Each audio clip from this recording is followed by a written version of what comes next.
En 2001, je suis allé dans un congrès en Angleterre, à Brighton, sur la propulsion avancée. J'avais déjà parlé de ça en avant-première à Sciences Frontières l'année dernière, mais là, peut-être je peux vous donner des détails beaucoup plus précis, beaucoup plus importants. Le fait est que, à ce colloque, des gens ont parlé, ils m'ont dit des choses assez étonnantes, concernant à la fois les armes, puis concernant aussi à la fois les ovnis. Alors, le premier sujet de conversation, le premier thème que je vais aborder, ça concerne cette maquette qui se trouve devant moi. Et disons qu'au départ, ça remonte à 1990. Il y a un astronome qui était un de mes amis, qui est décédé maintenant, qui est Pierre Guérin, à qui je rends hommage au passage, et qui a été un des premiers scientifiques français à s'occuper du sujet OVNI. En 90, Guérin me téléphone en me disant il y a des témoins qui ont pris des photos, un ou des témoins dans le ciel. Alors vous savez que quand vous regardez le ciel et que vous voyez un avion de ligne qui traverse le ciel, il y en a quand même pour une bonne dizaine de minutes. Hein. Ça ne se fait pas immédiatement. Et là, le témoin regardait l'objet et ça a traversé le ciel à une vitesse assez importante. Qui plus est, la traînée de condensation ou le sillage était en pointillé. Donc tout le monde se posait cette question parce que les évaluations en vitesse de ce truc-là donnaient quelque chose comme une dizaine de milliers de kilomètres heure. Guérin a toujours eu beaucoup de contacts avec des tas de gens dans des tas de pays, comme font souvent les ufologues qui travaillent là-dessus depuis longtemps. Et l'endroit en question, c'est situé aux environs de Groom Lake, au Nevada. Vous avez entendu parler de ces choses-là, l'Air 51, la base Edwards. Il y a toute une espèce de terrain qui est grand comme la Suisse, aux États-Unis, qui échappe à la juridiction américaine et qui est géré entièrement par la CIA, par les services secrets, par l'armée. Je ne sais même pas si le président des États-Unis sait exactement ce qui se passe là-dedans. C'est un véritable État dans l'État. Donc c'est en provenance de ce genre d'endroit que venait cet objet. Et ça n'est qu'en réfléchissant après ce colloque de Brighton, ou pendant le colloque, que j'ai compris pourquoi la traînée était en pointillé. En particulier, les gens avaient pensé à l'époque à une propulsion pulsée, avec une sorte de statoréacteur pulsé qui marchait comme ça. Et puis, Guérin me disait, on parle de MHD. MHD, alors pour les gens qui ne savent pas ce que c'est, magnéto-hydrodynamique, l'art et la manière de fabriquer du courant électrique à très forte puissance avec un fluide en mouvement, dont on transforme l'énergie cinétique directement en électricité, et inversement, l'art et la manière de transformer de l'électricité, de l'utiliser pour accélérer un fluide, pour le ralentir. Enfin, on peut tout faire avec ça. Donc, parler de MHD, moi j'en ai fait. Il y avait tout à l'heure quelqu'un qui me demandait quel était mon curriculum vitae. Bon, attendez que je précise un petit peu. Je suis sorti de l'école supérieure d'aéronautique en 61. Après, j'ai été graveur sur cuivre et plongeur sous-marin. Mais enfin, c'était un petit passage. Je suis rentré en 63-64 à la Société d'études de la propulsion par réaction. Là, j'étais ingénieur d'essais de fusées à poudre. Et puis, comme ça ne m'amusait pas du tout de travailler sur les missiles de sous-marins nucléaires, je me suis retrouvé au CNRS à fabriquer des générateurs MHD impulsionnels. Et à l'époque, on avait des espèces de canons qui fabriquaient l'électricité. Et je montrais ça tout à l'heure à un journaliste italien. La cellule qui fabriquait l'électricité était vraie grosse comme ce verre, grosse comme une canette de bière. Et ça sortait 4 mégawatts pendant 200 millionièmes de seconde. Bon, je crois que les petits chercheurs au CNRS que nous étions, on ne savait pas très bien ce qu'on faisait à l'époque. Mais en fait, on était en train, sans le savoir, alors que d'autres le faisaient, elles savaient très bien, de développer les générateurs électriques de la guerre des étoiles. Parce que pour la guerre des étoiles, pour mettre en jeu des canons à électrons, il faut des puissances considérables. Puis après, j'ai quitté ce laboratoire et je suis devenu astrophysicien. Je me suis occupé de dynamique des galaxies. Après, je suis passé à la cosmologie. Et en ce moment, certains de mes camarades font des efforts méritoires pour essayer de me recycler à la logique. Je ne suis pas spécialiste, mais donc je suis venu un petit peu, ça me fait retourner à l'école. C'est très amusant parce qu'on est toujours le potage de quelqu'un et j'ai la réputation de faire éclater la tête de certains avec les choses extrêmement abstraites et compliquées que je fais. En fait, très vite, on tombe sur un type qui vous explique des choses. Moi, je ne comprends pas tellement facilement, malgré les apparences. Et je me rappelle ce collègue mathématicien qui me disait, au bout d'une heure ou deux, on continue ou tu dors? Je trouvais ça très rigolo. Moi, j'adore me retrouver cancre, quoi. Donc là, visiblement, il faut que je retourne à l'école pour des problèmes logiques. Alors là, ça, c'est tout mon devenir scientifique. Bon, maintenant que je vais vous expliquer un petit peu ce que j'ai fait dans la vie. Bon, ce que j'ai fait une petite rechute des MHD quand j'étais à l'Observatoire de Marseille. Ça s'est raconté dans les livres. Et maintenant, on saute à ce colloque de Brighton. Et quand je suis arrivé là-bas, je disposais d'informations que j'avais obtenues d'abord à propos d'un projet russe qui s'appelait Ajax. Et le projet russe Ajax avait été impulsé par un type qui s'appelle Freistadt. Les Russes sont des gens très futés, très brillants, en tout cas aussi futés et brillants que les Américains, sinon plus. Et disons que s'ils avaient eu de l'argent, ils auraient développé les mêmes choses que les Américains. Mais après l'effondrement de l'Empire soviétique, eh bien, il y a des tas de choses qu'ils n'ont plus été capables de faire, et ce projet Ajax est tombé à l'eau. Donc, quand un projet tombe à l'eau, ben, les gens deviennent plus bavards, ils commencent à en parler et tout ça. Et c'est ainsi qu'à travers des articles qui avaient été publiés pour Ajax, j'ai pu voir apparaître une chose absolument étonnante, c'est que Ajax était un projet d'appareil hypersonique, volant donc à Mach 12 à 10 000 km/h, à très haute altitude, fonctionnant avec des réacteurs conventionnels, mais comme le Concorde, quoi. Alors là, il y a un problème, c'est que lorsque on vole en supersonique, Mach 2 ça va, Mach 3 ça va. Vous avez déjà vu des photos du Blackbird, du SR-71, qui est un biréacteur. Je crois qu'il faisait Mach 3.2 ou 3.4 ou quelque chose comme ça. Et ça marchait toujours avec une turbine et à l'entrée d'air, une onde de choc faisait passer le gaz du régime supersonique en régime subsonique, ce qui permettait de l'envoyer dans le compresseur et de le faire fonctionner. Mais à partir de ces nombres de Mach, le turboréacteur ne fonctionne plus. Donc actuellement, officiellement, on fait des études avec ce qu'on appelle des scramjets. Le scramjet, c'est un statoréacteur avec une combustion hypersonique et on monte à des Mach du genre 5-6. Mais là, on avait la valeur double pratiquement. On était à Mach 10, Mach 12, Mach 15 et le russe parlait de turboréacteur conventionnel. Donc ça posait un certain problème. Et je suis arrivé à ce colloque en Angleterre et là j'ai trouvé une bande d'Américains. Et c'est pas moi qui leur ai sauté dessus, c'est l'inverse. Il y a tout de suite un type qui est allé me voir en disant vous êtes le professeur Petit? J'ai dit oui, je pense. Et la première fois que j'ai entendu parler de vous, c'était en 1976, quand on m'a confié à examiner vos premières publications d'Académie des sciences sur les aérodynes MHD. Bon, ça faisait 25 ans. Et puis on se met à discuter le cours, lui et moi, et au bout d'une demi-heure, j'ai dit, vous avez quand même des connaissances très pointues dans ce domaine qui ne sont pas fréquentes. Moi, par exemple, en France et en Europe, je reste pratiquement le seul spécialiste parce qu'on a tout laissé tomber au début des années 70. Ça fait quand même 30 ans qu'on ne fout plus rien dans ce domaine. Il n'y a pas d'enseignement, il n'y a pas de bouquin, il n'y a pas de thèse. Il y a un moment où le savoir finit par s'effilocher, quoi, hein. Donc ce type-là avait l'air très au courant, alors qu'en principe, les États-Unis avaient laissé tomber comme tout le monde. Et je lui ai dit, mais vous avez l'air très calé dans ce domaine-là, comment se fait-il? Il me dit, c'est moi qui ai conçu et mis au point la torpille MHD américaine. Torpille MHD. Alors effectivement, je comprends pourquoi ce type-là était assez amusé. Si vous trouvez, bon, il se trouve que je vends des CD-ROM sur lesquels il y a mes bandes dessinées. Donc, comme j'en ai amené tout un paquet, si vous en êtes curieux, vous pourrez aussi les acquérir tout à l'heure. Et sur ce CD-ROM, les bandes dessinées de l'Enturlu, il y a une bande dessinée que j'ai faite en 83 qui s'appelle Le Mur du Silence. Et ça, c'était une bande dessinée sur la MHD que j'avais conçue pour être compréhensible même par un ministre. Et ce qui amuse énormément les Américains, c'est que cette bande dessinée contient énormément de secrets militaires.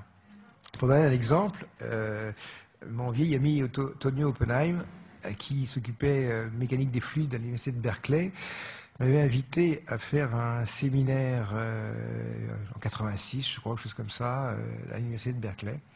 Et je suis allé faire cet exposé, donc j'ai expliqué pas mal de choses. Puis à l'époque, mes bandes dessinées avaient été traduites en anglais, donc elles sortaient, donc ça me permettait de les présenter et tout ça. Et j'ai donc présenté en particulier toutes les idées du MHD que j'avais. Et il y a eu une scène, mais homérique. À un moment, Oppenheim s'arrête et il dit, il s'adresse à un type qui est au fond de la salle. Et il dit, professeur Kunkel, même âge, hein, 75, 80 ans, quoi. Nous avons fait nos études ensemble, il y a longtemps qu'on se connaît. Je ne vous ai jamais vu vous tenir aussi mal dans un séminaire. Qu'est-ce qui se passe? N'est-ce pas? Kunkel prend la parole en disant, écoutez, j'avoue que je craque un peu parce que depuis que j'entends ce Français, il nous a présenté des bandes dessinées, il nous a présenté des idées du MHD, et je dois avouer qu'il y a beaucoup des idées qu'il présente qui sont actuellement étudiées très intensivement aux États-Unis, en particulier au Lawrence Livermore Laboratory, mais que là, c'est tellement secret que je ne suis même pas autorisé à vous dire de quoi il retourne. Autrement dit, Kunkel avait découvert les trucs top secrets de Livermore dans la bande dessinée Jean-Pierre Petit. Donc c'est pour ça que je suis un peu connu dans ce domaine, parce que c'est sûr que ces gens-là ont développé ça, 80, ça fait quand même presque 17 ans. Hein. Donc c'était il y a 17 ans. Et il y a 17 ans, les secrets militaires au plus haut niveau des Américains étaient dans les bandes dessinées de JPP. Bien sûr, les Français ne remarquaient rien, quoi. Hein. Donc les gars qui m'ont abordé connaissaient mes travaux, et c'est là que je me suis aperçu que j'étais un petit peu le Louis Blériot de la MHD dans ces black programmes américains. Après, ma foi, c'est toute une question de technique pour faire parler les gens. Je sais pas si j'ai l'air bavard comme ça, mais quand je veux faire parler quelqu'un, je mets vraiment le paquet, et vous verrez que dans le livre, que pour certains, j'ai même utilisé la bière anglaise, de manière extrêmement lâche, quoi, j'avoue. Parce que quand on a bu 5 pintes de bière, on est beaucoup plus bavard que quand on est à sec, quoi. Bon. Et je peux vous dire actuellement que les gens qui m'ont fait ces confidences ont pas mal d'ennuis dans leur propre pays. J'ai pas cité leur nom, mais il y en a même un qui m'a écrit en me demandant de lui faire une lettre disant qu'il n'a jamais dit ça. Parce que ça lui permettait de... Bon, alors toujours est-il, on revient à cette question de torpille. Et les torpilles françaises, il y a la torpille standard, 7 mètres de long, 400 ampères. Elle fonctionne avec des piles qui sont activables en mettant un électrolyte dans la torpille. C'est pas dangereux, ça peut pas exploser. 100 km/h. Et puis il y a des torpilles qui marchent avec carburant, qui font 120 km/h, qui sont plus délicates à utiliser. Il y en a une qui a explosé un jour en entraînant la perte d'un sous-marin anglais, donc on les utilise en général pas du tout. Et on les largue à partir d'hélicoptères. Alors comment est-ce que j'ai su ça? Je crois que ça vaut le coup de raconter l'anecdote. Il y a 3 ans, je descends le Nil en bateau, et je suis en train de regarder Luxor et ses merveilles. Et à ma gauche, il y a un type, et je lui dis: qu'est-ce que vous faites dans la vie? Et il me dit: je suis ingénieur d'essai en torpille. Ah bon? Il me dit: et vous? Moi, je suis représentant soutien-gorge. Donc, 1 heure après, il n'en savait pas tellement plus que moi sur le soutien-gorge. Par contre, je savais tout sur les torpilles. Voilà comment les choses se font, quoi. Bon. Hein. Alors, si j'en crois cet homme, et je crois que c'est vrai, les Français en sont toujours à l'hélice. Hein, alors que dans tous les pays du monde, enfin les pays développés, Amérique, Russie, et puis même Angleterre, la propulsion des fusées se fait par poudre. Hein, ça marche plus l'hélice. Au-delà de 120 km/h, ça ne fonctionne pas, quoi. Donc c'est des propulseurs à poudre. C'est simple, il fallait y penser. Ensuite, on a le problème du frottement de l'eau. Alors, ça, vous pouvez vous rendre compte facilement que ça frotte 1000 fois plus que l'air. Vous prenez une canne, vous l'agitez dans l'air, il n'y a pas grand-chose. Faites la même chose dans l'eau, la résistance est beaucoup plus grande. Donc, question, comment on fait pour déplacer des torpilles à très grande vitesse et s'affranchir du frottement de l'eau?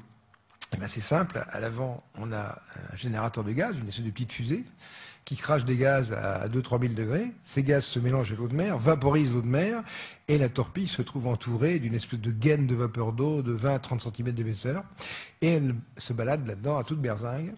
Et vous avez des photos, donc il y a une photo en particulier dans mon bouquin, d'une torpille russe qui s'appelle Gzhval, je crois que ça veut dire le squal, sauf erreur. Et ça atteint 500-600 km/h sous l'eau. Petit détail, les Américains ont la même qui s'appelle Super Cave. Chez eux, ça a 30 ans. Chez les Français, on ne sait pas encore que ça existe. Les Anglais commencent à étudier ça. Et cette torpille s'appelle chez eux Spearfish, ce qui est l'espadon. Il ne faut pas oublier que l'espadon, c'est le secret de l'espadon. Pour ceux qui ont lu les bandes dessinées. Et les scientifiques aiment bien faire des petits clins d'œil comme ça, parce que finalement, ça ressemble pas mal à l'espadon avec son bout du nez. Ça crache du gaz. Alors, il y a quelques mois, il y avait en France une manifestation qui s'appelait Euronaval, dont vous avez peut-être entendu parler. Et là, à ce moment-là, Madame Alliot-Marie met son plus beau tailleur et essaye de vendre le maximum de torpilles et de cochonneries aux pays arabes qui viennent avec des poignées de pétrodollars pour acheter tout ça. Et un de mes copains parle à un amiral et lui dit « Qu'est-ce que vous pensez de ce que Jean-Pierre Petit raconte à propos de ces torpilles hyper véloces ?» Et l'autre lui répond: une torpille qui va aussi vite serait totalement inutilisable. Autrement dit, ces torpilles vont trop vite. Il y a une autre remarque d'un autre amiral, c'était en matière de torpille, la vitesse, ça n'est pas tout. Donc voilà des gens qui en sont encore à la marine à voile. Je crois qu'il faut s'attendre un jour à ce que les destroyers français fonctionnent à la voile, parce qu'à ce moment ils sont furtifs, quoi. Ça doit certainement être... Avec des mâts en bois, ce sera beaucoup moins détectable au radar. Ça ira moins vite, mais enfin, on ne peut pas tout avoir, quoi. Donc, s'agissant de torpilles MHD, moi je ne connaissais pas encore les performances de ces torpilles à vapeur. Et j'ai hasardé un chiffre, j'ai dit à mon gars, ça va à quelle vitesse? Donc là, 500-600 km/h. Et là, il m'a répondu, oh, matchement, avec un ton comme ça. Je lui ai dit, mais combien? Il me dit, en 1980, on arrivait à 2000 km/h. Waouh, 2000 km/h à 80. Or, il y a quelque chose qu'il faut que vous sachiez. En 85, j'étais allé à un congrès de MHD civil aux États-Unis. Il y avait plein de gens, tous les pays et tout. Et tout le monde tirait la gueule. Les Français, les Italiens, les Anglais et les Américains. Et tout le monde était là en train de pleurer. C'était un concert de lamentation. Quand est-ce que la MHD reprendra? Ah, avant on avait du budget, avant on pouvait faire ci, on pouvait faire ça. Et là, cette MHD civile était vraiment maintenue. Il n'y avait personne, il n'y a pas d'argent, pas de crédit, tout ça. On était à 85. Ça faisait 5 ans que les Américains faisaient marcher des torpilles à 2000 km/h. Donc, on peut imaginer un dessin humoristique où à droite, vous avez un type qui est dans la MHD civile avec des toiles d'araignée et il tire la gueule, et à gauche, le militaire qui dit 2000 km/h, formidable, continuez. Et là, c'est là que vous réalisez une chose, c'est que les Américains nous ont désinformés. Ils ont démarré une MHD militaire à partir du début des années 70, quand ils ont compris que ça avait partie liée avec ces choses-là, le profit qu'ils pouvaient en tirer. Et à côté de ça, ils ont laissé dépérir leur MHD civile, ostensiblement. Et je pense que ces gens comme Jean-François Louis de l'AFCO, enfin tous les gens qui se trouvaient là-bas, ne savaient pas qu'il y avait une MHD militaire. Donc tout le monde, ils jouaient pas à la comédie, quoi. Disons qu'ils disaient, bah, la MHD c'est foutu, ça n'intéresse plus personne, etc. C'est quand même génial. Où se gérait cette MHD militaire? Bah, dans des sanctuaires hautement confidentiels de défense, dont la fameuse R51. Donc, vitesse de cette torpille, 2000 km/h, vraisemblablement 3000 maintenant. Alors, l'intérêt d'une torpille de genre, vous le percevez immédiatement, en cas de guerre, ce qui est indispensable, c'est de détruire les plateformes de tir nucléaire sous-marines de l'ennemi. Hein. Or, nous, si on essaye de détruire une plateforme sous-marine ennemie, on lance une torpille, on prend la montre, et il y en a pour 2 minutes et demie. Hein, et on dit surtout, espérons qu'ils ne bougent pas. Parce que comme les sous-marins russes sont suspectés d'aller presque aussi vite que nos torpilles, on a peut-être du mal à atteindre un sous-marin quelconque. Donc, si vous voulez, ce qui se passe au niveau militaire, qui est assez cocasse, c'est que dans la marine, même dans l'aviation, les gens sont en train de découvrir qu'ils ont 25 ans de retard sur les Américains. Je ne sais pas si je l'ai écrit dans mon livre, mais en tout cas, c'est ce que je pense. Je pense que les sous-marins nucléaires français, on devrait les louer au Club Méditerranée pour faire des promenades. Ça ne sert plus à rien, quoi. Vous vous rappelez le site des missiles du plateau d'Albion? On avait creusé une salle à 500 mètres de profondeur avec des silos, etc. Ça n'a jamais été inauguré. Et pourquoi ça n'a jamais été inauguré? Parce qu'en même temps, les Russes et les Américains et tous les gens un petit peu avancés avaient développé des systèmes de missiles à tête multiple pilotables en phase de rentrée, qui se guidait sur des signaux radars, donc autrement dit, avait une précision d'impact de 80 mètres, et une bombe atomique à 80 mètres d'un silo, il n'y a plus de silo. Donc c'était pas la peine d'inaugurer un système de tir avec des postes fixes, parce que c'était obsolète avant même qu'on coupe le rideau, le ruban. Donc Albion n'a jamais été fini, mais il n'a même jamais été inauguré, quoi. On l'a rendu au gardien de chèvre avant qu'il puisse aller à quoi que ce soit, quoi. Bon, bah, pour les sous-marins nucléaires, actuellement, il y a une espèce de prise de conscience dramatique. Je ne sais pas si ces gens-là se disent dans leur cénacle, mais vraiment, s'ils sont face à la réalité, c'est vraiment, nos trucs ne servent plus à rien. Nos sous-marins sont des brouettes, nos torpilles sont des carreaux d'arbalètes, quoi. Pourquoi ne pas équiper le porte-avions Charles de Gaulle avec des arbalètes? Ce serait plus simple, carrément. Hein. Moi, elle serait furtive, on pourrait tirer sur les gens avec des arbalètes, parce que en matière de mitrailleuse, la vitesse, c'est peut-être pas tout non plus, hein, on ne sait jamais. Bon, alors, j'en avais donc appris pas mal sur cette torpille MHD et sur ses performances en vitesse. Alors comment ça marche? Ça marche, c'est très simple. On a un propulseur à poudre, et ce propulseur à poudre, il est couplé avec un générateur MHD. C'est-à-dire qu'une partie de l'énergie cinétique du gaz qui est éjecté par la tuyère est utilisée pour fabriquer l'électricité. Et pour que ça fonctionne, il faut que le gaz soit porté à très haute température. Donc à ce moment-là, imaginez que vous alliez voir un fabricant de fusées comme la SEP, la Société Européenne de Propulsion, et vous dites, voilà, je voudrais une fusée à poudre et je voudrais une température d'éjection très forte. Combien vous voulez? Je ne sais pas, 2500, 3000 degrés. Vous mettez une température comme ça, votre tuyère, elle va durer quelques secondes. Ça me suffit, je n'ai pas besoin de plus.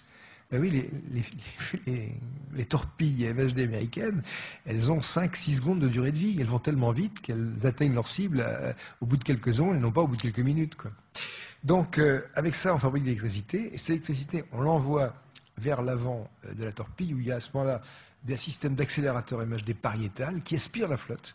Donc, il n'y a plus de frottement de l'eau. Il y a l'inverse du frottement. La torpille avance en suçant l'eau. Et elle a même, je pense, 70% de sa poussée qui est due à la succion de l'eau. Et avec ça, elle peut atteindre des vitesses. Et il y en a même qui conjecturent qu'on peut peut-être frôler le supersonique marin, 4005, sous l'eau. Bon, tous ces trucs-là, en France, inconnus au bataillon.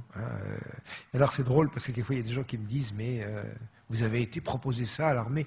Mais j'en ai rien à foutre de l'armée. Je vais vous dire, je me présente. Je suis Jean-Pierre Petit, je suis peut-être directeur de recherche au CNRS, encore pour 2 mois. Après, je serai à la retraite. Mais si après, je voulais avoir une étiquette, ce serait citoyen du monde. C'est un mot qu'on avait lancé dans le temps. C'était une belle idée, quoi. Mais je crois que cette idée, maintenant, il faut qu'elle devienne réalité. Il faut que les gens se sentent réellement citoyens du monde, parce que les nationalités, ça n'a plus de sens. Les guerres, ça n'a plus de sens. Les rivalités, ça n'a plus de sens. L'armement, ça n'a plus de sens. Il y a 1 mois et demi, j'ai rencontré des gens, on pourrait dire que c'est un peu genre service secret. Ils voulaient me rencontrer, quoi, bon. Et ils m'ont dit, mais Aliou Marie passe son temps devant votre site internet, parce que moi, elle comprend. Moi, j'explique bien. Alors, de temps en temps, elle dit à un de ses amiraux ou généraux, dites ce qu'il raconte Petit là, dans son truc, qu'est-ce que vous en pensez? Ah, Madame le ministre, nous y travaillons. Hein, nous y travaillons. En fait, ils découvrent. Ils sont largués, mais vous ne pouvez pas savoir à quel point. Et ça qui est fantastique, c'est que tout à l'heure, il y avait quelqu'un qui me disait, mais en France, on fait d'excellents avions. Mais oui, on a de très bonnes fusées. Ariane met des trucs sur orbite, c'est formidable. On a le TGV. Dans le temps, on avait le Minitel. Maintenant, on a des trucs qui marchent. Mais il y a des endroits où on est complètement en dehors du jeu. C'est pas le problème. Donc, étant dans ce colloque, j'ai réalisé que je me trouvais dans un bon lieu de pêche, on pourrait dire, hein, comme quand on est en Islande sur un banc de harengs, quoi. Donc il y avait des choses à apprendre. Hein, et c'est raconté de façon assez marrante dans ce livre parce que c'est un peu un thriller. Ça a duré quelques jours et on s'est dit j'ai quelques jours pour apprendre le maximum des choses. Donc là, le gars à la torpille, ça n'avait pas trop mal marché. Je m'en suis pris un deuxième dont je savais qu'il avait travaillé sur des projets d'hypersonique et sur Aurora. Et là, il y a une scène assez amusante, c'est évoqué dans le bouquin. Je vous ai donc dit que j'avais fait un livre qui s'appelait Le mur du silence. Il avait été traduit en anglais, c'était The Silence Barrier. Et j'avais amené cette BD de MHD, et évidemment, la photocopieuse avait marché, comme elle est assez amusante. Les membres du Congrès avaient fait circuler toutes ces bandes dessinées. Il y avait des gens fantastiques à ce Congrès. Il y avait un type qui s'appelle Sir Allen. Sir Allen, outre qu'il a un humour anglais à crever de rire, il est très élégant, il avait un beau costume pied de poule à nœud papillon, enfin c'est formidable. Et qu'est-ce qu'il a fait, Sir Allen? C'est le concepteur des V-Bombers. Les V-Bombers, c'est les bombardiers V. Alors, il faut avoir un certain âge pour se souvenir de ça. C'est le Vulcan, c'est le Valiant, c'est le Victor. Et les bombardiers V, vous en voyez un dans le film de James Bond, l'Opération Tonnerre. Et à l'époque, les Anglais étaient quand même très avancés en matière d'aéronautique. Et en particulier, Sir Allen avait été le concepteur du premier missile de croisière qui s'appelait le Blue Steel, l'acier bleu. Donc le Vulcan avec le Blue Steel en dessous pouvait atteindre la Russie avec un missile de croisière. Et là, il y a une petite anecdote que je raconte dans le livre qui est assez rigolote. La première fois que je suis allé aux États-Unis, ou plutôt la seconde fois, la première fois, j'ai pris un bateau qui était le Mauretania, qui était l'équivalent du Titanic. On l'a désarmé assez rapidement, mais j'ai fait une traversée sur un bateau de ce genre-là. Bon, pas rentrer dans le détail. Autrefois, je prends un avion qui est un DC-6 de la compagnie Icelandic Airlines, qui était l'ancêtre des charters. Alors là, comme c'est un avion qui était incapable de traverser l'Atlantique d'un seul coup d'aile, il faisait Luxembourg-Glasgow, Glasgow-Reykjavik et Reykjavik-New York. Hein. Bon, à chaque escale, on a passé je ne sais pas combien d'heures parce que l'avion était en panne, il fallait changer ceci, il fallait changer cela. C'était assez inquiétant parce que on ne peut pas dire que les temps de vol étaient respectés. Et quand on a voulu faire Reykjavik, New York, là, il est carrément tombé en panne. Il y avait 2 moteurs en croix. À bord, il y avait plein de juifs intégristes avec leurs frisettes et ils étaient dans leur Torah en train de prier. Parce que vraiment, on avait l'impression qu'on allait se casser la figure. Finalement, on a trouvé le moyen de se poser sur une base du stratégie qui recommande. Et là, c'est comme dans le Docteur Folamour. On arrive sur une base et par le hublot, j'ai vu les V-bombers kaki anglais avec les étoiles américaines, qui étaient justement les bombardiers anglais qui étaient stockés, qui avaient été intégrés à la stratégie qui recommande. Une fois qu'on est arrivé, on a été entouré de GI avec l'arme au poing, qui nous ont emmenés dans un hangar où on a passé 24 ou 48 heures enfermés jusqu'à ce qu'on répare l'avion. Et on n'a pas eu le droit de mettre le nez dehors. Bon. Enfin, bon.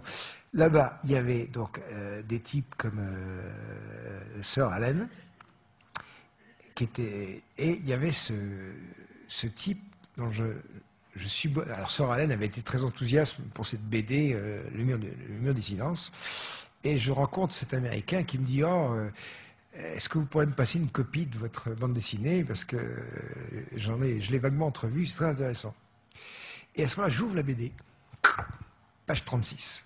Et donc, si vous avez le CD avec la BD Le mur du silence, vous pouvez regarder page 36, il y a un schéma, il est reproduit dans le bouquin. Et à ce moment-là, quand le type voit ça, il me dit « Oh, this is Ajax !» Ajax, le projet hypersonique russe. Ben, vous savez, pour faire le lien entre Ajax et ce schéma, c'est pas évident. Et là, c'est comme l'histoire du représentant de soutien-gorge. Il n'a peut-être pas réalisé que je connaissais la MHD.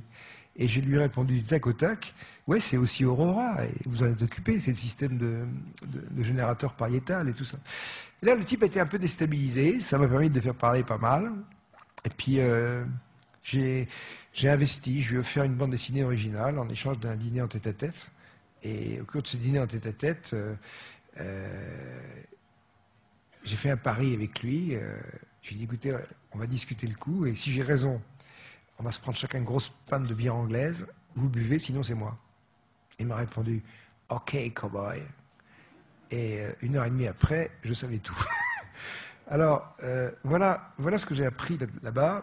Voilà comment ça fonctionne. Donc, je crois que là, je vais me mettre face à la caméra, enlever la bouteille, parce que comme cet animal Jean-Yves a oublié de mettre le paperboard, je ne peux pas faire de dessin. Donc, ça livre dans ce privé. Alors, voyons voir. Vous pouvez me donner le retour image pour qu'on voit un peu ce que ça donne, c'est possible, non? Que je vois, non? Je peux pas voir. Voilà. Alors, voilà. Alors là, vous avez une maquette que j'ai fait en carton, hein, qui vous montre l'engin Aurora, qui était aussi l'engin Ajax. Donc voilà la forme en plan. Hein. Voilà comment ça se présente de profil. J'ai fait ce que j'ai pu avec du carton, c'est pas très facile. Comment ça fonctionne? Bon, bah, c'est une espèce de flanche à repasser, une espèce de concorde comme ça. Et en dessous, eh ben, vous avez un groupe motopropulseur avec 4 turboréacteurs conventionnels. Donc ce truc-là, ça décolle, j'ai pas fait le train d'atterrissage. Et puis, ma foi, ça se met à grimper, Mach 1, Mach 2, Mach 3, ça monte jusqu'à 30 km d'altitude. Et vous trouvez effectivement des schémas de ce genre sur Internet. Hein. Il y a une espèce de Librius qui a expliqué que tout ça se trouvait sur Internet depuis longtemps, ce qui est complètement faux. C'est apparu dans mon livre. Et vous avez un projet, par exemple, sur Internet qui s'appelle Hypersoar, Hypersoar.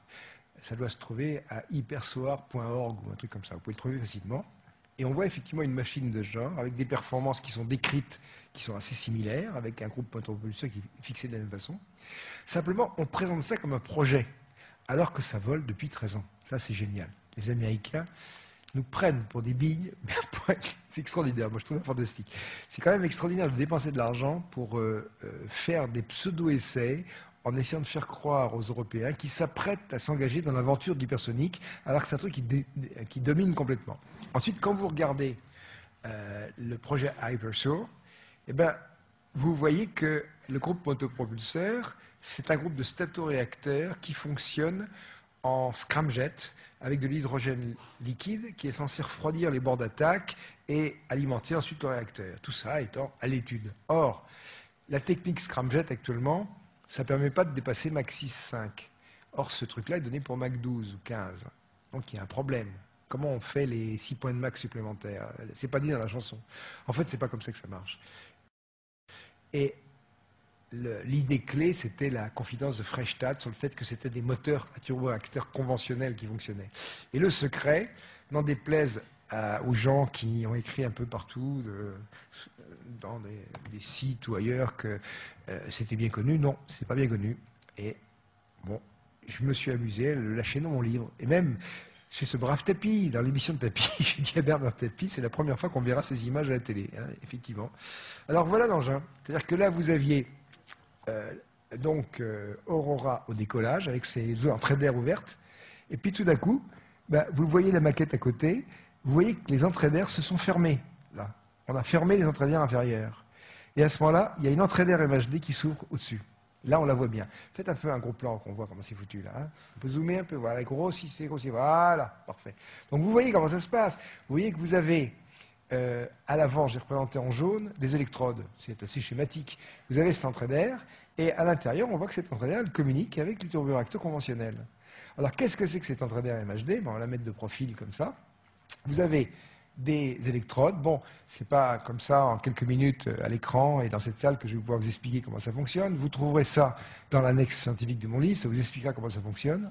Mais c'est une idée géniale, et une idée géniale que je n'ai pas eue. Et je vous assure que quand j'ai compris ça, je me sentais mal, parce que j'ai eu ça sous le nez pendant 20 ans et je ne m'en suis pas rendu compte. J'avais effectivement été un des co-inventeurs du générateur, de l'accélérateur pariétal. L'accélérateur pariétal, c'est ce qu'on utilise pour accélérer l'eau à la paroi des torpilles, comme je vous le disais tout à l'heure. Ces torpilles MHD, elles ont toute la paroi qui est tapissée d'électrodes comme ça, qui sont, je ne sais pas, à 1 centimètre l'une de l'autre, quoi, hein. Bon, l'accélération, ça va, mais les machines MHD sont réversibles. Si vous prenez une magnéto, eh bien, la magnéto, vous tournez la manivelle, vous faites du courant électrique. Mais si vous mettez du courant électrique, vous détournez la manivelle. La machine est réversible. Les machines MHD sont aussi réversibles. Et je le savais. Et je n'ai pas pensé à appliquer ça au générateur pariétal. Ce qui fait que là, derrière, vous avez un accélérateur pariétal. C'est-à-dire que là, on injecte de la puissance électrique et on augmente la vitesse d'éjection des tuyères. Voilà vos moteurs à réaction conventionnels. Le gaz sort à une certaine vitesse et cet accélérateur-là leur donne un surcroît d'énergie. Mais de l'autre côté, ici, ça fonctionne en générateur. Donc c'est ceci qui produit la puissance électrique. Ce qui fait que l'idée fabuleuse d'Ajax et d'Aurora, je me suis toujours demandé, mais pour arriver à mettre en jeu un système MHD sur un appareil de ce genre, il faut 100 mégawatts. Comment on les fabrique 100 mégawatts? C'est la puissance d'un réacteur nucléaire de sous-marin, ça pèse lourd. Je vois mal mettre ça dans un avion. Il n'y a pas besoin de réacteur. Voilà le générateur. L'énergie, c'est l'énergie du gaz. Et alors en plus, on gagne sur tous les deux tableaux, c'est qu'on fabrique de l'électricité, pas 2 tableaux, 4 tableaux à la fois. On fabrique de l'électricité dont on va se servir après pour accélérer le gaz en sortie de tuyère. Et en fabriquant cette électricité, l'air arrive avec une vitesse V, donc il a une énergie cinétique à demi de mv2. Donc si vous convertissez l'énergie en électricité, vous ralentissez le gaz. Le gaz est ralenti continuellement sur cette partie supérieure, sa pression augmente, vous le ralentissez sans l'échauffer. Ça vous permet de le faire rentrer dans la gueule d'un turboréacteur conventionnel. Ce qui fait que l'idée de Freistadt se trouve, enfin la confidence de Freistadt se trouve confirmée. Ces engins-là fonctionnent en hypersonique à 10 000 km/h et 60 km d'altitude avec des moteurs de Concorde, ce qui est fabuleux. Bon, c'est un peu plus compliqué que les moteurs de Concorde parce qu'en plus on utilise la tension électrique pour enrichir le carburant en molécules C60. Enfin, c'est toute une usine à gaz. Il y a une chose qui est assez amusante, c'est quand vous voyez ce schéma-là, vous dites bon, il n'y a qu'à prendre un Concorde et puis lui mettre des électrodes. Non, ça ne marche pas comme ça. Ça, c'est 1000 personnes au boulot pendant 30 ans, et pas les premiers venus.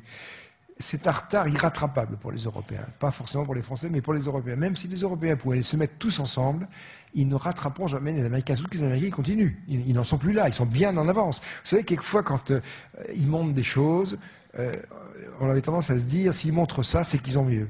Mais c'est vrai. Par exemple, ça, c'est l'avion espion américain. Pourquoi c'est l'avion espion américain? Alors, premièrement, je vais quand même apporter un complément. J'ai expliqué que ce système permettait de faire fonctionner des moteurs à réacteurs conventionnels, que grâce à ça, on a mis... Parce que cette machine Aurora, elle fait une onde de choc, et cette onde de choc, comme le dessus est entièrement plat, l'onde de choc est en dessous.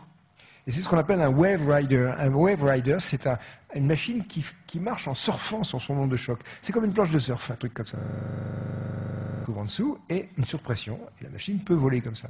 Qui plus est, Aurora est...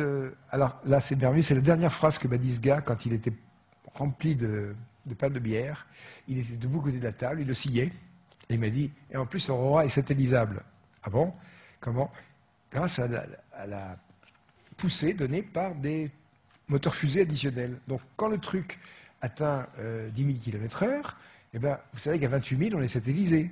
Mais si vous allez simplement à 15 000, 17 000 km/h avec une poussée supplémentaire, eh bien, à ce moment-là, la machine sort de l'atmosphère, elle fait un bond. Hein, et ensuite, cette machine va en fait voler comme un galet qui ricoche à la surface de l'eau. Et ça, c'est indiqué en clair dans hypershow.org. C'est une façon de se déplacer où la machine sort de l'atmosphère terrestre, fait un vol semi-balistique, revient, reprend la vitesse, ressort, revient, reprend la vitesse. Dans le projet Hypershow, on indique que ça met New York à 1 heure de Tokyo et qu'il y aurait 25 ricochets. Bon.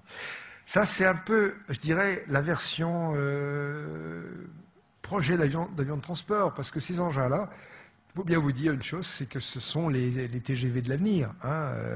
Tout commence par des versions militaires. Après la guerre, quand vous avez volé sur des Boeing 707, eh ben, c'était le Stratojet de quelques années avant, qui avait été... Bon, c'est pas tout à fait l'avion militaire, mais c'est dérivé de ces avions militaires. Bon, ben, un jour, ces engins-là deviendront des avions civils. Et à ce moment-là, vous aurez la possibilité d'aller aux antipodes en 2 heures. Tout compris. Je répète, 2 heures. C'est difficilement imaginable. Bon. Mais c'est déjà une réalité. Donc, comment protéger le bord d'attaque de ces engins-là sans que ça fonde? Ça fait intervenir quelque chose qui est un peu compliqué, qui s'appelle l'effet Hall. Et Freistadt en parlait déjà. Et je vous assure que ce n'est pas tombé dans l'oreille d'un sourd. Moi, j'ai ramassé ces quelques petits bouts de phrases comme ça dans ma tête. J'ai eu une discussion de technicien avec les Américains qui était pas mal non plus. Et l'effet Hall permet, à partir de ces générateurs MHD, avec des champs magnétiques très intenses, je crois qu'Aurora doit faire 12 Tesla supraconducteurs, d'obtenir des champs très importants. Donc des tensions très importantes. Donc au bord d'attaque d'Aurora, on colle carrément, je ne sais pas, 30 000, 100 000 volts. Et comme c'est dans un gaz très raréfié, ça crée une décharge électrique. C'est pour ça qu'on l'appelle Aurora, parce qu'il vole à la frontière de l'ionosphère. Hein, c'est une altitude où la pression est relativement basse, je crois que ça doit être quelques millimètres de mercure. Donc le bord d'attaque est complètement transformé en plasma, en gaz ionisé. Alors quelqu'un ne comprenait pas très bien, il avait l'impression que ce truc-là était accroché à l'avion. Non, c'est pas ça. C'est que l'air rentre, la décharge électrique l'ionise, et après, à l'arrière, il se désionise. Mais quand on vole, c'est comme une espèce de petite comète, il y a une espèce de couche de plasma autour. Alors ça a 2 effets. Le premier, c'est que l'onde de choc ne se forme pas sur le bord d'attaque, mais 1 mètre en avant, et de manière beaucoup plus soft, c'est pas du tout pareil. Et le second effet, c'est que l'engin est entièrement furtif.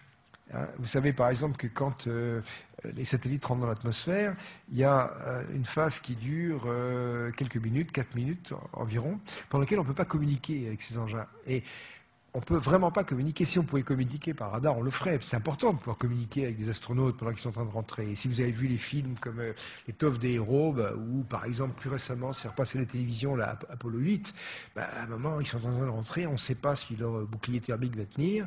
Et le type dit, on a 4 minutes à attendre pendant lesquelles on n'a pas de communication radio. Ça veut dire que lorsque ces capsules spatiales font leur entrée dans l'atmosphère, il s'écoule 4 minutes pendant lesquelles vous ne pouvez pas communiquer avec elles parce qu'elles sont complètement entourées de plasma, comme Aurora. Et si on avait des radars qui permettent de suivre les capsules spatiales pendant leur phase de rentrée, et ça, je peux l'affirmer, j'en suis pratiquement sûr, on est capable on a des radars spécialisés qui permettent de suivre des petits objets comme ça, comme des capsules spatiales en phase de rentrée.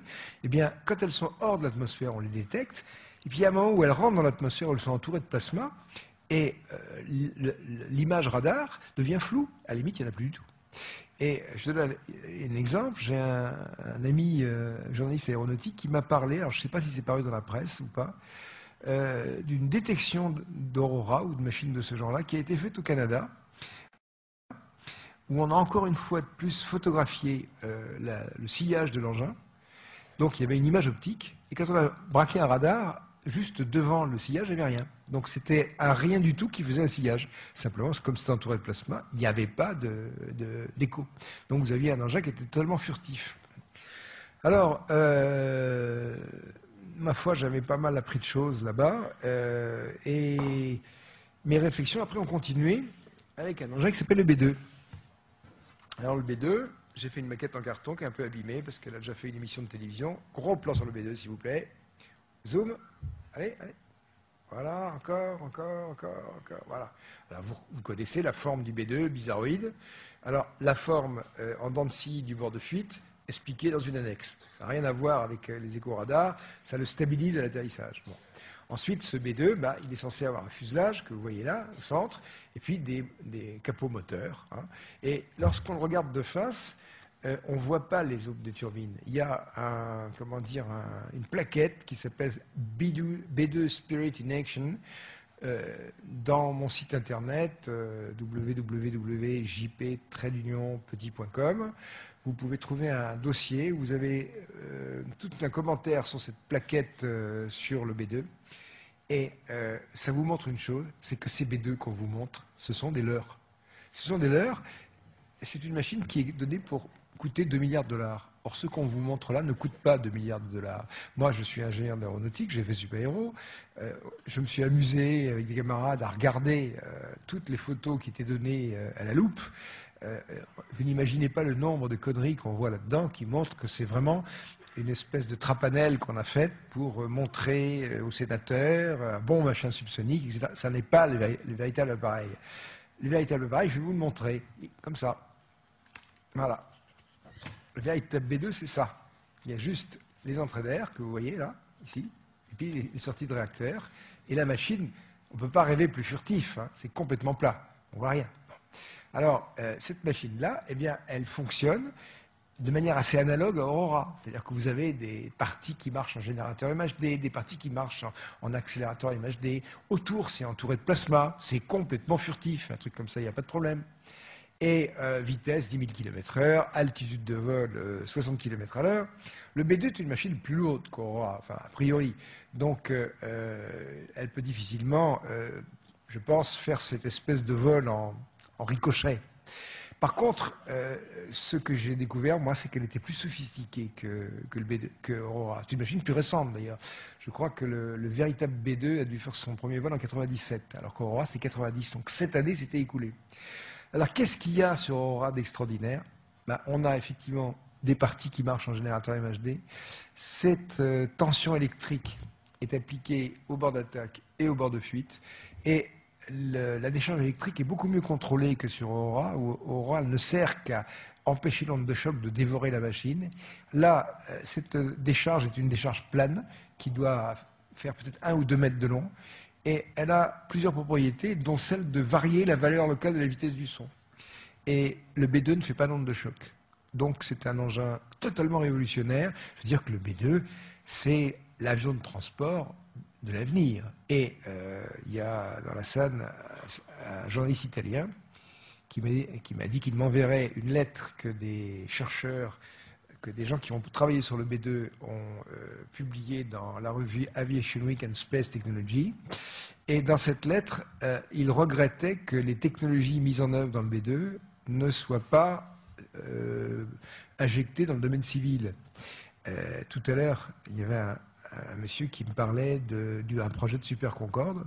Et ce Super Concorde, je ne sais pas s'il verra le jour. Ça, c'est beaucoup mieux que le Super Concorde. N'imaginez pas, le Super Concorde, c'est un truc qui va voler quoi, un Mach 2,5, 3, un truc comme ça. Là, on va voler un Mach 12. Et on peut emmener des passagers et arriver à Tokyo 2 heures après. Jamais le Super Concorde ne fera un truc pareil. En plus, ça ne fait pas de bruit. Ça ne bousille pas les oreilles des gens quand ça vole, quoi. Bon, c'est là que des avantages. Alors évidemment, quand on voit ce genre de choses-là, je me rappelle quand j'en ai parlé la première fois, c'était l'année dernière, il y a des gens qui sont, par exemple, journalistes scientifiques, et quand on les a interrogés, ils ont dit c'est du délire technologique. Maintenant, si vous allez sur Internet et que vous cherchez le site de Northrop Grumman, alors Northrop, Grumman, il y a 2 M, je crois que c'est northropgrumman.org. Avec Google, vous trouverez ça facilement. Et en cherchant un petit peu dans ce site, vous allez trouver des films à charger. Celui-là fait 1 méga 9.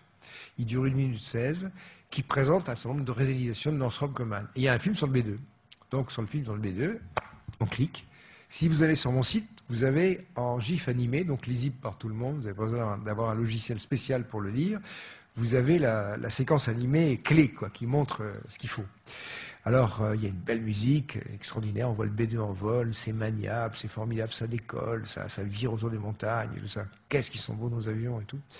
Et à un moment, le B2 fait un passage au-dessus de la mer, et il passe en transsonique. Transsonique, ça veut dire quoi? C'est lorsque on tangente la vitesse du son. Or, on sait une chose, et ça dans mon site internet, j'ai fait un dossier là-dessus, et vous verrez une image où on voit un F-18 américain qui fait un passage en transsonique, et à ce moment-là, il y a un phénomène de compressibilité qui se produit autour du mètre cube de l'avion, là où c'est le plus épais, là où ça prend le plus de place. Et à ce moment-là, l'avion est entouré d'une espèce de nuage, non pas au bout du nez, mais dans sa partie la plus large. Le transsonique est un régime qui est instable, c'est-à-dire que soit on passe au transsonique et on va en supersonique, auquel cas le nuage disparaît, soit on revient au subsonique et le nuage disparaît aussi. Donc quand ces choses-là se font, on a vu souvent des séquences de genre-là filmées dans des meetings d'aviation. Et je dois dire pour ces pauvres Anglais que souvent c'est chez eux à Farnborough parce que le temps est humide et que leur atmosphère est souvent saturée d'humidité. Ce qui fait que lorsque des engins de démonstration font un passage en transsonique dans un meeting d'aviation anglais, ben on voit cette espèce de nébulosité qui se forme. Cette nébulosité, c'est un aérosol, c'est des micro-gouttes d'eau qui se forment et qui se revaporisent immédiatement en aval, quoi. Donc par contre, ça change la valeur locale de la conductivité électrique. Mais en absence de tout système électrique, le nuage est blanc. C'est un nuage comme un cumulus, quoi. C'est la même nature. Et on voit un B2 qui fait un passage en transsonique au-dessus de l'eau. On voit le nuage apparaître. Ça dure 1 seconde et demie. Je regarde. Le dessus de l'appareil, c'est jaune, ça émet de la lumière. Donc, j'ai demandé à un copain, écoute, extrais-moi ces images. Donne-moi des... Alors vous verrez dans mon site, on voit les images isolées et on voit la petite séquence d'1 seconde et demie en GIF animé. Et la luminosité ne se produit que sur le dessus de l'appareil, pas sur le dessous. Il y a une espèce de boursouflure de vapeur comme ça ici et en dessous. Et la décharge, enfin c'est une décharge électrique, la lumière jaune émissive, c'est en dessus et pas en dessous. Moi je pense, et j'arrive pas à comprendre comment un journaliste n'a pas sauté là-dessus. Et je veux dire, moi j'aimerais que ça se fasse.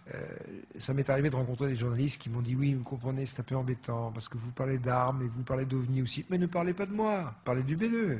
Oubliez-moi. Allez sur le site Grumman Northrop, prenez les images, même pour la télé. Pourquoi est-ce qu'on ne met pas ça au journal de 13h à TF1 ? Le B2 pris en flagrant délit de démonstration de son système électromagnétique. C'est extraordinaire, quoi. Parce que ça peut être que ça.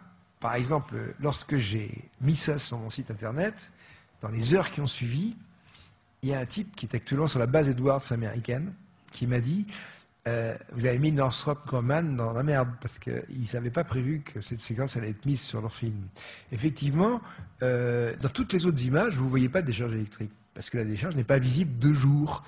Effectivement, il y a une décharge électrique qui donne une certaine furtivité, mais on n'a pas besoin d'arriver jusqu'au point où ça éclaire comme une décharge de foudre. Donc, quand la firme a voulu réaliser un petit film de publicité là-dessus, elle a pris des séquences qui ont été prises de jour, et puis elle a dit, bon, bah, faites-moi un film là-dessus. Ils n'ont pas réalisé qu'il y avait cette séquence sur le transsonique où il y avait un court-jus. Parce que ce que vous voyez dans la partie supérieure, c'est un court-circuit. C'est comme la vapeur est beaucoup plus conductive que l'électricité, boum, le jus passe, et à ce moment, ça devient lumineux. Et après, ça a été visionné par une huile de Northrop qui a dit, bon, ben, ça va, il y a qu'à le passer, ce truc-là, dans le grand public. Ils n'ont pas vu que le secret avait filé, quoi. Donc, je ne sais pas s'il y a des journalistes dans la salle, je ne sais pas s'il y a des responsables de journaux. Croyez-moi, ou alors vérifiez, ce truc-là est un scoop. C'est la capture de la preuve que le B2 a un système électromagnétique extrêmement sophistiqué. Et ce système électromagnétique les gens peuvent se dire, mais où est la source d'énergie? La source d'énergie, je vous l'ai expliqué, c'est l'air lui-même. Alors, évidemment, le type qui est sur Edwards m'a dit, Northrop va faire une mise au point d'ici peu. Alors, je ne sais pas quelle peut être cette mise au point, mais comment est-ce qu'ils vont faire pour expliquer que ce n'est pas une décharge? La seule explication, ce serait que ce serait le reflet d'un coucher de soleil.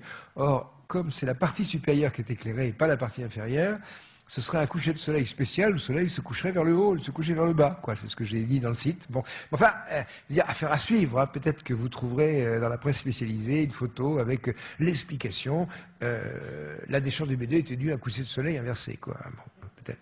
Enfin, on peut peut-être croire un peu à autre chose, mais enfin bon, moi je suis épaté parce que comment se fait-il que les journalistes ne réagissent pas? Pourquoi est-ce qu'on ne saute pas là-dessus?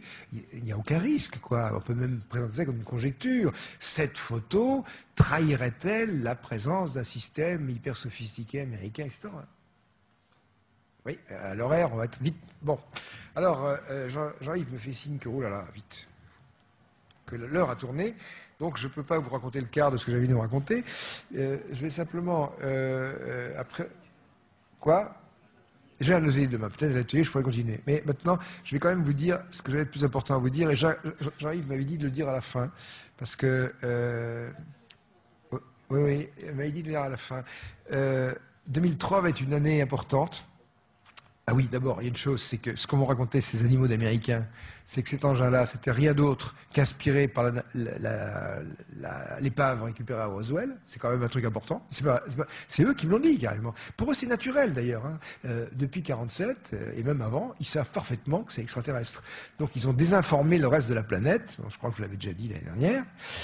Et puis, le second point, bon, ce livre est sorti. J'espère que les gens y feront attention, j'espère qu'il sera diffusé, j'espère qu'on en parlera un peu à droite et à gauche de par le monde, qu'on ne prendra... Actuellement, il se trouve encore, relégué dans certaines librairies au rayon ésotérisme. Je ne sais pas si vous vous rendez compte, c'est un livre qui est plein d'histoires techniques et il est relégué au rayon ésotérisme. Combien de temps faudra-t-il avant que ce putain de bouquin sortent de ce rayon sur l'étrange, le mystérieux, etc., alors que c'est de la technique et de la mécanique des fluides. Bon, ça parle évidemment d'OVNI. Vous allez y trouver des trucs qui ne sont pas payés des hannetons. Mais ce que je voulais dire, ce sera le mot de la fin, qui aurait dû être l'introduction. 2003, ça va être l'année où, non, c'est pas seulement la prise de conscience. Il y aura peut-être une prise de conscience.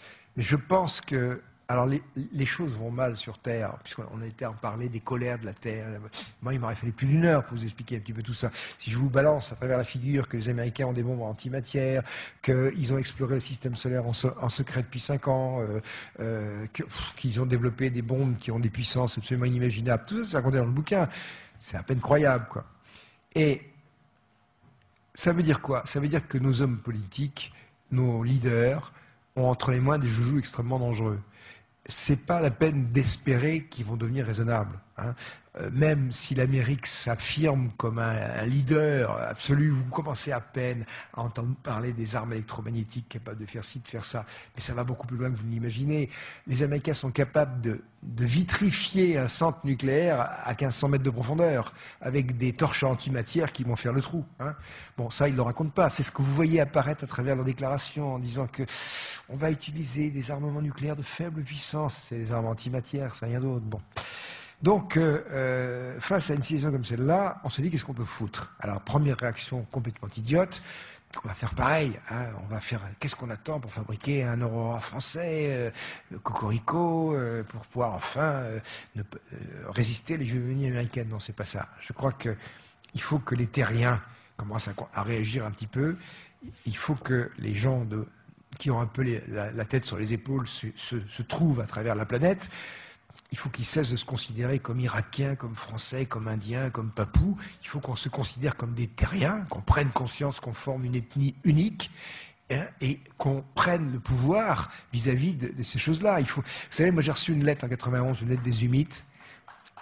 Dès 91, elle disait il faut que des gens continuent à faire ce que vous faites, c'est-à-dire à faire connaître les choses cachées. C'est exactement ce que j'ai fait dans ce livre-là. J'espère que d'autres gens le feront.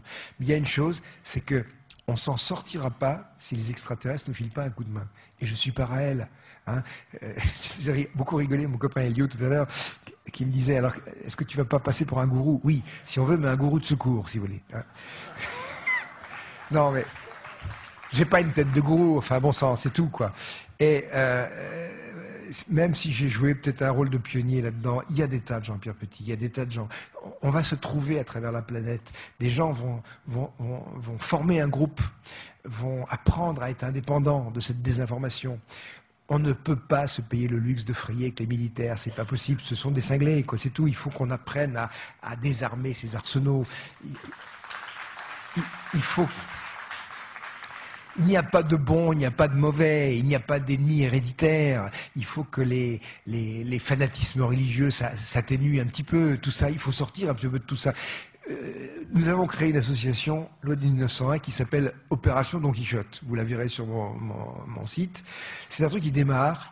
Et je vais en dire juste un mot ou deux en passant. C'est un type sur mon site qui m'a dit, mais avec tout ce que vous faites depuis 25 ans, est-ce que vous n'êtes pas un peu Don Quichotte? Je dis oui, bien sûr, si je suis tout seul, je suis Don Quichotte. Mais si nous sommes 5000, nous ne sommes plus Don Quichotte. Vous pouvez même adhérer, si vous voulez, à l'association Don Quichotte, 66 Champs-Élysées, c'est 25 €. Bon. Et à ce moment-là, groupons-nous, formons quelque chose. C'est pas ce qu'on va faire là-dedans. On a plein de choses à faire. Mais ce truc-là, il faut que ça prenne une envergure internationale. Il faut que ça passe, ce soit un courant. C'est pas un club d'ufologie. C'est pas pour savoir si les extraterrestres ont 6 doigts de pied ou 7, ça on s'en fout. C'est pour que des gens se réunissent pour se dire qu'est-ce qu'on peut faire pour sauver cette foutue planète? Qu'est-ce qu'on peut faire pour essayer de prendre le contact? Pour arrêter de ce manichéisme en disant est-ce que vous êtes pro-américain ou pro-ceci, pro-cela? Et il y avait un truc fantastique, c'est qu'on a fait cette première réunion de l'association de Quichotte sur une péniche qui s'appelait le vaisseau fantôme, sur les bords de la Seine. Il y avait 150 places et 300 personnes qui sont venues. On n'a pas pu les faire tous rentrer, sinon on aurait coulé. Mais dans cette salle, il y avait des musulmans. Et ces gens-là sont venus, ils nous ont parlé avec beaucoup de chaleur, en disant, Monsieur Petit, on a lu ce que vous avez écrit dans votre site. C'est vrai qu'on a besoin de ces gens-là. Vous représentez 1 milliard de personnes. Il ne s'agit pas de se mettre du côté des uns et du côté des autres. Il faut que les terriens se rendent compte qu'ils existent. Il faut qu'on vire nos ayatollahs. Benveniste parle souvent des ayatollahs de la science, mais il y a les ayatollahs de la physique et les ayatollahs du musulman. Tous ces gens-là, il faut qu'on dégage un peu pour qu'on commence à y voir un peu clair. Et c'est la dernière phrase de mon truc, parce que sans ça, je vais dépasser l'heure. 2003 sera l'année du dialogue avec les extraterrestres. Je vous le garantis.